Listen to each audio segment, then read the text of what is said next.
Hello बच्चों, स्वागत है आपका मेरे यूट्यूब चैनल पे।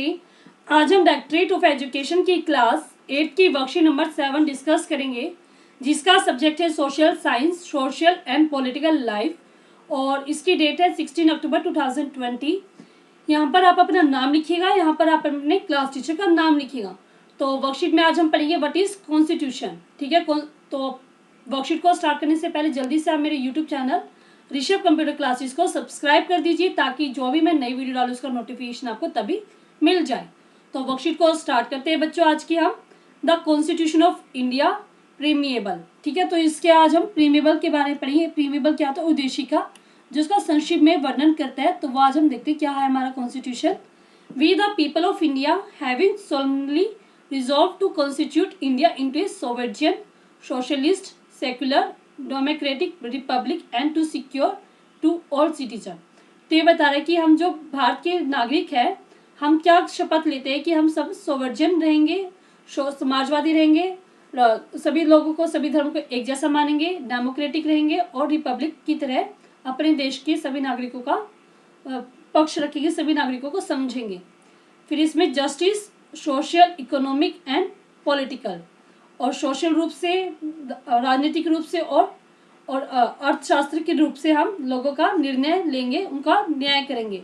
लिबर्टी और thought expression, belief, faith and worship, सभी को अपने धर्म के आधार पर आज़ादी होगी कि वो किसी भी धर्म को अपना सकते हैं। अपने बातों कहने की स्वतंत्रता होगी, अपने विचार रखने की स्वतंत्रता होगी। नेक्स्ट हमारे पास इक्वेलिटी, इक्वेलिटी ऑफ स्टेटस और and of opportunity and to promote among them all, कि सभी को हमारे जो भारत के नागरिक हो सभी को इक्वल अपॉर्चुनिटी मिलेंगी, सभी को समान अवसर मिलेंगे। Fraternity, assuring the dignity of the individual and the unity and integrity of the nation. Fraternity क्या कहता है कि सभी नागरिक जो है, सभी जो इंडिविजुअल है, उनको एकता, भारत की एकता और अखंडता बनाए रखने का की विश्वास दिलाया जाता है।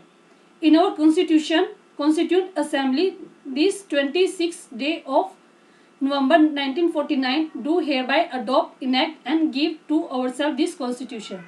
तो इसमें बताएगी कि कॉन्स्टिट्यूंट असेंबली में 26 नवंबर को 1949 को यह हमारे कॉन्स्टिट्यूशन में अडॉप्ट हो गई थी सभी पॉइंट्स। ठीक है, तो ये आपको साफ नहीं दिख रहा है, तो ये आपकी वर्कशीट में ऐसे ही आया हुआ है, आप इसको नेट से सर्च करके अच्छे से पढ़ सकते हैं। तो आगे हम देखते हैं वर्कशीट हमारी। डियर चिल्ड्रन, ये सभी क्या था? हमारा कॉन्स्टिट्यूशन के पॉइंट थे कि क्या क्या हमारे कॉन्स्टिट्यूशन में लिखा गया है। तो dear children, some rules and regulations are made to run the school smoothly. तो इसमें बताइए कि प्यारे बच्चों, स्कूल को चलाने के लिए कुछ रूल और रेगुलेशन बनाए जाते हैं, विच यू फॉलो, जो कि आप फॉलो करते हैं। Similarly the rules law collected as a document to make an a country run legally और स्मूथली आर कॉल्ड कॉन्स्टिट्यूशन। इसी प्रकार कुछ रूल जो कि किसी भी देश को चलाने के लिए कानूनी रूप से और किसी भी देश को लीगली, कानूनी रूप से और स्मूथली चलाने के लिए बनाए जाते हैं, उन्हें हम क्या कहते हैं? कॉन्स्टिट्यूशन कहते हैं। ठीक बात है, अगर मान लो कोई स्कूल है, उसमें कोई भी रूल रेगुलेशन नहीं होगा तो कोई बच्चा गार्डन में बैठा पाएगा, कोई बच्चा क्लास में बैठा पाएगा, तो क्या है, कोई बच्चा अच्छे से स्कूल के अच्छे से नहीं चल पाएगा। तो स्कूल को अच्छे से चलाने के लिए नियम बनाए जाते हैं कि इस टाइम सब बच्चे क्लास में रहेंगे, रिसेस पीरियड में बच्चे ग्राउंड में आ सकते हैं, है ना। तो भी उसी प्रकार देश को चलाने के लिए कुछ जो नियम बनाए जाते हैं वो कलेक्टिवली क्या कहलाते हैं? कॉन्स्टिट्यूशन कहलाता है। In other words, constitution is a set of fundamental principle और establish प्रीकेंड।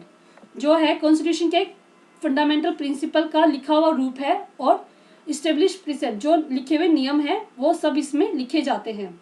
Which help to run a state और ऑर्गेनाइजेशन, जो किसी भी राज्य और संस्था को अच्छे से चलाने के लिए जरूरी होते हैं।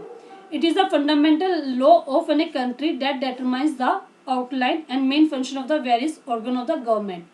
ये क्या है? किसी भी देश का एक बहुत ही जरूरी कानून है, फंडामेंटल कानून है, जो यह निश्चित करता है कि जो हमारा जो सरकार है वो अच्छे से चल पाए। ठीक है, it also establish A relationship between the government and the citizen of the country. यह उस देश के सरकार और नागरिकों के बीच में भी एक रिलेशनशिप, एक संबंध स्थापित करने में मदद करता है। Doctor Bhimrao Ambedkar is known as the father of the Indian constitution. आपने भीमराव का अंबेडकर जी का नाम सुना होगा, तो उन्होंने ही हमारे देश का कॉन्स्टिट्यूशन संविधान लिखा था, इसलिए उन्हें फादर ऑफ इंडियन कॉन्स्टिट्यूशन भी कहा जाता है। He was the chairman of the drafting committee. Drafting committee होते जो संविधान बनाने के लिए कमेटी बनाई गई थी उसको बोलते हैं ड्राफ्टिंग कमेटी। वो क्या थे? ड्राफ्टिंग कमेटी के चेयरमैन थे। It took 2 years 11 months 80 days to prepare the final draft. यह 2 साल 11 महीने और 18 दिन में पूरा फाइनल ड्राफ्ट बना था हमारे कॉन्स्टिट्यूशन का, मतलब फाइनल हमारा कॉन्स्टिट्यूशन इतने दिन में लिखकर तैयार हो गया था। Indian constitution is the longest written constitution in the world. जो भारत का संविधान है वो पूरे विश्व का सबसे लंबा लिखित संविधान है। तो ये आपका जीके क्वेश्चन बन गया। कौन सा ऐसा देश है जिसका संविधान सबसे बड़ा लिखित रूप में है? तो वह आपका India. The constitution of India was adopted on 26 November 1949 which came into force on 26 जनवरी 1950।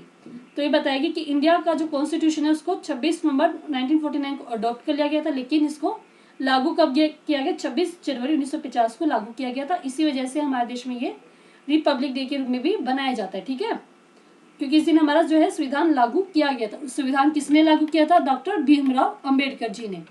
तो फिल इन द ब्लैंक्स हमारे पास the constitution of India implemented on.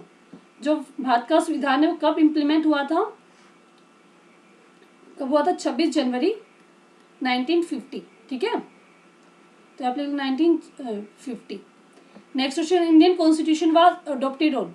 Adopt कब किया गया था इंडियन कॉन्स्टिट्यूशन को? 26 नवंबर 1949, ठीक है। पूरा लिख लेना आप इसको, स्पेलिंग 26 नवंबर 1949 को अडॉप्ट किया गया था। Dash is the known as the father of Indian constitution. किसको माना जाता है father of Indian constitution? Doctor Bhimrao Ambedkar ji को, ठीक है। तो आप इसमें लिख लेना। नेक्स्ट है it took dash to prepare the final draft of the commission constitution. तो कॉन्स्टिट्यूशन का फाइनल ड्राफ्ट बनने के लिए कितना टाइम लगा था हमें? 2 year, यहाँ पे दिया हुआ 2 year 11 month एंड 18 days। ये पूरा हमें टाइम लगा था कॉन्स्टिट्यूशन को बनाने के लिए। कॉन्स्टिट्यूशन को बनाने में इतना टाइम हमें क्यों लगा? क्योंकि हमें हर एक भारत के देश के हर एक नागरिक का ध्यान रखना था, उसको देखना समझना था, इसलिए इसमें इतना टाइम लग गया। What is constitution? कॉन्स्टिट्यूशन क्या होता है? तो बताती हूँ मैं आपको। Constitution the rule and the laws collected as a document to make an a country run legally and smoothly और कॉल्ड कॉन्स्टिट्यूशन। तो ये आपका सेकंड क्वेश्चन का आंसर है, ठीक है बच्चों। नेक्स्ट हमारे पास why do we need constitution. हमें कॉन्स्टिट्यूशन की जरूरत क्यों पड़ती है? तो ये हमारे पास आंसर है। Constitution helps to run a state और ऑर्गेनाइजेशन। पॉइंट्स की फॉर्म में लिख लेना आप। ये आपका फर्स्ट पॉइंट है। It is the fundamental law of any country that determines the outline and main function of the various organ of the government. तो ये आपका सेकंड पॉइंट हो गया। तो क्या है? ये क्या करता है? किसी भी स्टेट ऑर्गेनाइजेशन को अच्छे से काम करने में मदद करता है। ये किसी भी देश का एक कानून है जो कि डिटरमाइन करता है कि वो अच्छे से, उसकी जो गवर्नमेंट है वो अच्छे से काम कर पाए। तो ये आपको क्वेश्चन नंबर 3 का आंसर है, ठीक है बच्चों। तो पूरी वर्कशीट हमने हो गई हमारी कंप्लीट। तो अगर आपको ये वीडियो समझ में आई है तो मेरी वीडियो को लाइक कीजिएगा, अपने दोस्तों के साथ शेयर कीजिएगा और मेरे YouTube channel Rishabh computer classes को सब्सक्राइब करना ना भूलें। Thank you very much.